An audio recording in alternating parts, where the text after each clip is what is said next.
Get full episodes of The Damage Report as a podcast on iTunes and Android, and you can watch the live show every weekday on YouTube TV.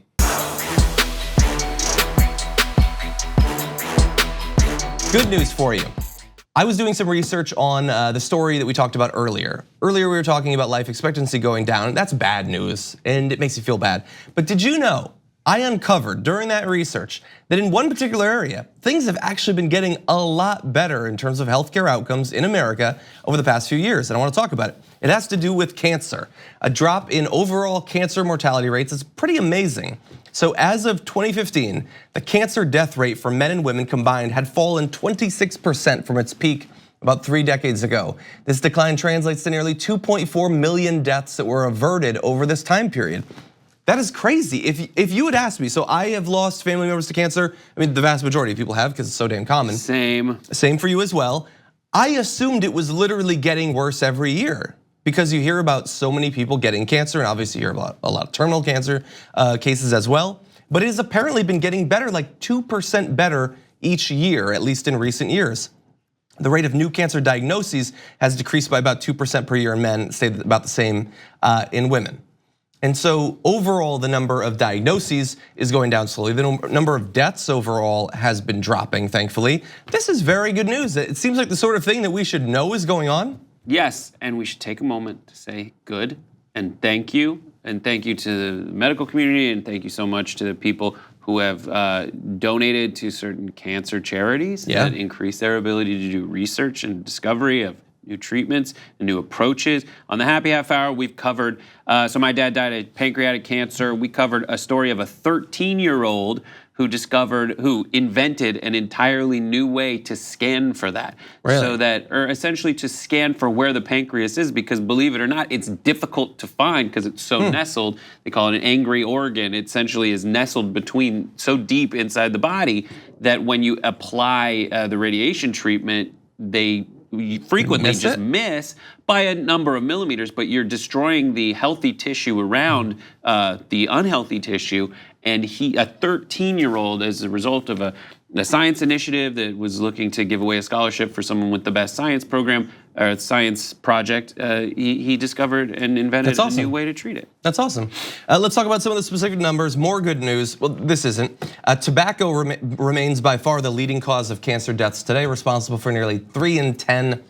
Even up to now. I mean, we've known obviously for a long time that it's horrendous for you and it kills a lot of people. I think it's like 26% of all cancer deaths are still lung cancer for men and for women. But lung cancer death rates declined 45% from 1990 to 3 years ago. That's 19% from 2002 to 2015 among women.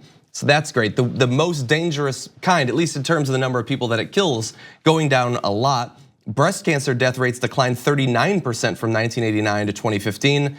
They're saying that early detection in that case is working. And also people knowing that they're supposed to be getting tested for this. That awareness is very important as well. Prostate cancer death rates declined 52% from the early 90s to 2015. Colorectal cancer death rates amongst women declined 52% from 1970 to 2015. So all of these really bad kinds of cancer, thankfully, huge drops in how many people are actually dying from them. There's a little bit of good news in terms of the racial gap in cancer death rates as well, which still exists, but the 2015 mortality rate was 14% higher in blacks for cancer than white, compared with a peak of 33% in 1993. So part of that has to do with expansion of Medicare, Medicaid, those sorts of things.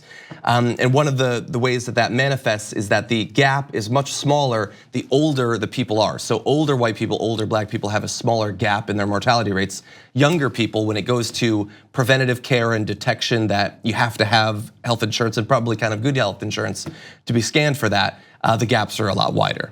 So this is more evidence, by the way, that maybe universal health care would be pretty damn awesome. Right, specifically because with the age disparity issue, Medicare is for older people. Yeah. And they have the kind of care that we should have for everybody. Exactly. So you already see that if we had that system, throughout the different age categories, we might see the same effects where we don't have as much inequality racially on the outcomes from cancer. But overall, the big point, very good stuff happening with cancer.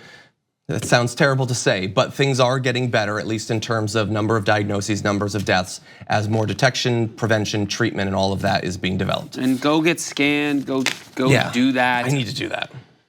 I'll do it right after the show, John. Thank you, okay. We'll check into a few of those. Thank you very much for watching this clip from the Damage Report.